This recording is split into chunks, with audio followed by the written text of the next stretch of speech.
Nama saya Galang Yanuar Azmi. Saya mahasiswa UMT dengan NIM 1761-2012-73. Di sini saya akan coba mempresentasikan bab 11 mengenai pengambilan keputusan dan analisis rasio keuangan yang saya baca dari buku Teori dan Praktik Pengambilan Keputusan. Ini karangan dosen saya ataupun kaprodi saya, yaitu Pak Dr. Hamdani, SE, MM, MAK. Jadi di sini saya akan coba untuk membacakan apa yang saya dapat dari bab 11 ini, yaitu mengenai pengambilan keputusan dan analisis rasio keuangan. Yang pertama itu ada laporan keuangan. Laporan keuangan itu merupakan hasil akhir dari proses akuntansi yang digunakan sebagai dasar pengambilan keputusan bagi penggunanya. Jadi laporan ini biasanya memberikan informasi tentang aktivitas operasional perusahaan dan posisi keuangan baik pemilik, manajemen maupun pihak luar yang berkepentingan.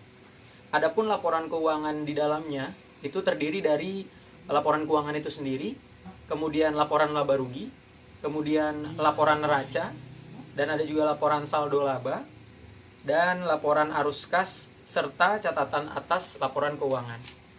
Hal lain mungkin saya akan menjelaskan apa itu laporan laba rugi. Laporan laba rugi adalah laporan yang memuat informasi mengenai pendapatan-pendapatan atau revenue dan juga biaya-biaya atau expense perusahaan selama periode tertentu. Kemudian ada laporan neraca atau balance sheet. Itu laporan yang memuat informasi tentang keadaan aktiva, aset ataupun utang, liabilities, dan juga modal sendiri atau owner's equity.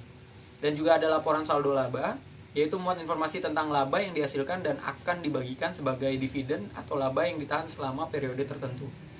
Dan kemudian ada laporan arus kas, yaitu memuat informasi tentang kegiatan operasi, investasi, dan juga pendanaan perusahaan terhadap arus kas selama satu periode.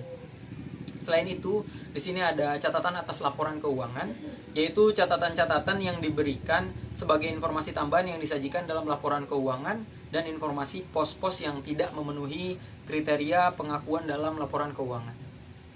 Kemudian ada analisis rasio keuangan, yang dimana artinya perbandingan unsur-unsur dari laporan keuangan. Jadi pihak-pihak yang berkepentingan dengan analisis laporan keuangan adalah manajer, analisis kredit, dan analisis sekuritas.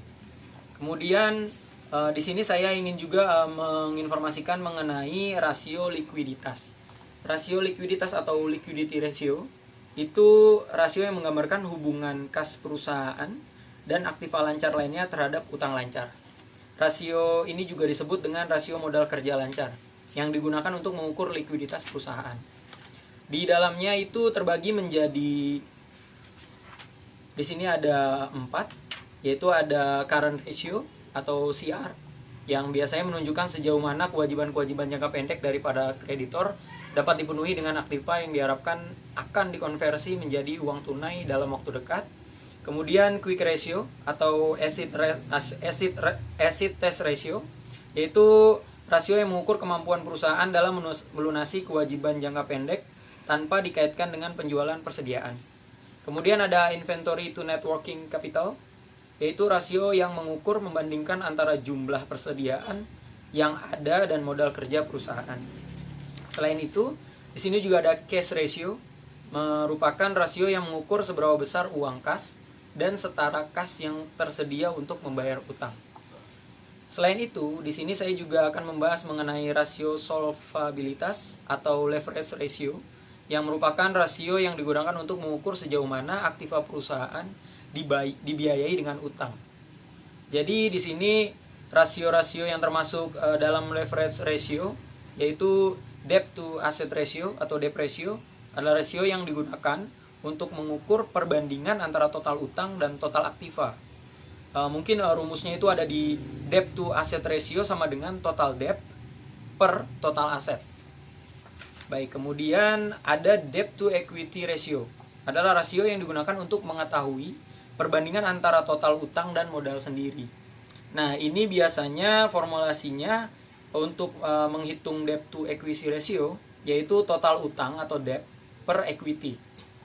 Kemudian ada long term debt to equity ratio, yaitu rasio yang antara utang jangka panjang dan modal sendiri. Jadi di sini untuk long term debt equity ratio itu dapat dihitung dengan formulasi LTDER sama dengan long term debt per equity.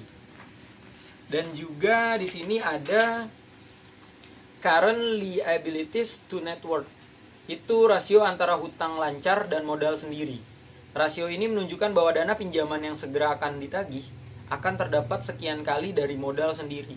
Dengan formulasi current liabilities to equity sama dengan current liabilities per equity. Hal lain yang akan saya bahas yaitu rasio aktivitas.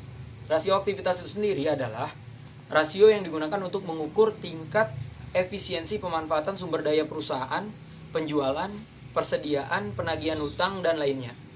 Dan untuk di rasio aktivitas itu dibagi ke dalam, sebentar, di sini ada 4.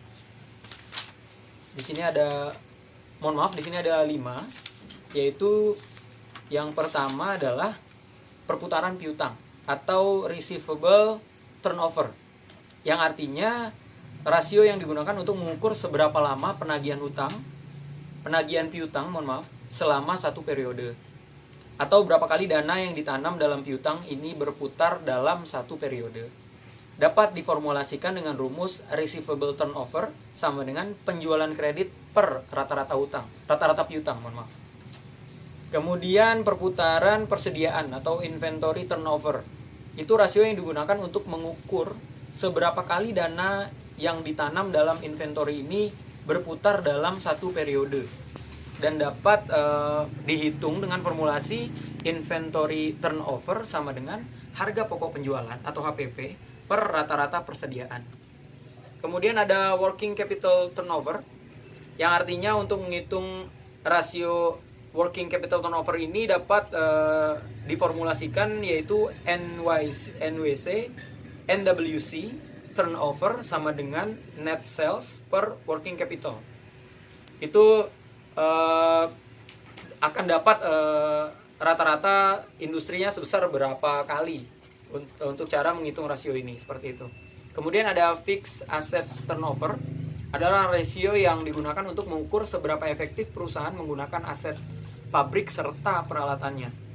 Itu dapat diformulasikan menjadi fixed asset turnover sama dengan sales per total fixed asset. Kemudian yang terakhir itu ada asset turnover, yang dimana rasio ini untuk mengukur efektivitas perusahaan dalam menggunakan seluruh aktiva untuk melakukan penjualan dan mendapatkan laba, dengan formulasi asset turnover sama dengan sales per total asset. Kemudian hal lain yaitu tentang rasio profitabilitas, yaitu rasio untuk menilai kemampuan perusahaan dalam mencari keuntungan. Nah, untuk rasio profitabilitas ini itu dibagi menjadi tiga rasio-rasio. Yang pertama itu net profit margin atau net profit margin on sales, adalah rasio untuk mengukur laba atas setiap rupiah penjualan. Dapat dihitung dengan formulasi net profit margin sama dengan net profit after tax per net sales. Dan untuk yang kedua yaitu return on investment atau ROI. Itu merupakan rasio yang menunjukkan hasil atau return atas jumlah aktiva yang digunakan dalam perusahaan atau suatu ukuran tentang efisiensi manajemen. Nah, untuk rasio ROI ini itu diformulasikan dengan rumus ROI sama dengan net profit after tax per total aset. Dan yang terakhir itu return on equity atau ROE atau rentabilitas modal sendiri. Rasio yang digunakan untuk mengukur laba bersih sesudah pajak dengan modal sendiri. Untuk ROE sendiri itu diformulasikan dengan rumus ROE sama dengan net profit after tax per equity. Jadi untuk hal-hal yang saya sebutkan tadi, di sini saya dapat merangkumnya, yaitu rasio keuangan dapat digunakan oleh manajer dalam mengambil sebuah keputusan. Melalui data rasio keuangan, manajer dapat memprediksikan kemajuan dan perkembangan perusahaan di masa sekarang dan masa yang akan datang. Beberapa cara yang dapat dipakai dalam analisis laporan keuangan diantaranya analisis horizontal, analisis vertikal, dan kombinasi di antara keduanya. Adapun rasio keuangan yang dipakai dalam menganalisa laporan keuangan seperti rasio likuiditas yang saya sebutkan di atas tadi, rasio solvabilitas, kemudian rasio aktivitas, dan juga rasio profitabilitas. Jadi untuk bab 11 mengenai pengambilan keputusan dan analisis rasio keuangan, menurut saya sudah saya coba jelaskan sedikit banyaknya. Mohon maaf jika ada kekurangan. Saya Galang Eno Rasmi pamit. Wassalamualaikum warahmatullahi wabarakatuh.